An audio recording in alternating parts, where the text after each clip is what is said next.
Anatin'izay telo taona izay dia nanana fifanaraha-piara-miasa izay niaraka tamin'ny vondrona TV Plus Madagasikara. Izay nanangananay ny chaîne Radio Plus TV. Ankehitriny izahay telo taona aty aoriana dia nanapa-kevitra ny rotonta fa hanatsara izany chaîne Radio Plus TV izany dia manomboka amin'ny fanovana ny anarany izany.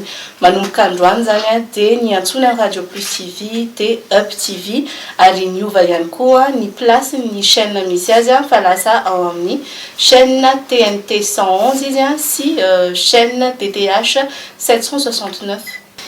Eny fiovanao anatin'izay ihany koa dia misy ny resaka programana ihany koa hoe ny resaka fandaharana, misy ireo izay hoe miala moa zany ary misy ihany koa ny atsofoka fandaharana vaovao be indray no antsika ao anatin'izay aptily izay eo ny resaka lamaody ohatra hoe ny fashion parade izay hoentina manaritra ihany koa ny famoronana sy ny haingo malagasy anisan'ny tafiditra ao anatin'ilay hoe fampiarana volona divertissement ihany koa izy io dia anisany fandaharana vaovao be ho vokarin'ny aptily ihany koa moa zany ny talk shock izay araka izay anarany izay dia zavatra manetaitra mety mampalahelo mety ihany koa hoe mahatalanjona ao anatin'izay araka izay anaran'izay.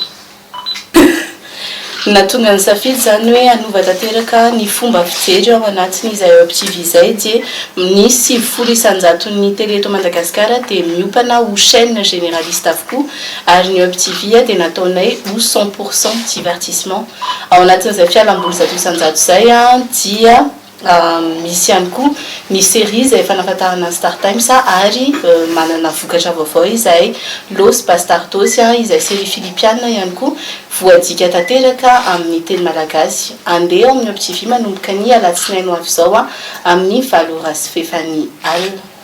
Ao anatin'izany fiovana izany dia ny Up TV dia azon'ny mpanjifa Star Times jerena ao anatin'ny bouquet smart na basique 10,000 sy 2 ariary ary ihany koa amin'ny décodeur TNT na satellite amin'ny vidiny 10,000 ariary sy 9,000 ariary. Ny talk shock dia amin'ny fiteny malagasy ranoray dia zavatra zava-mitranga mety hoe magaga eto Madagasikara no entina ao anatin'izay fandaharan'izay.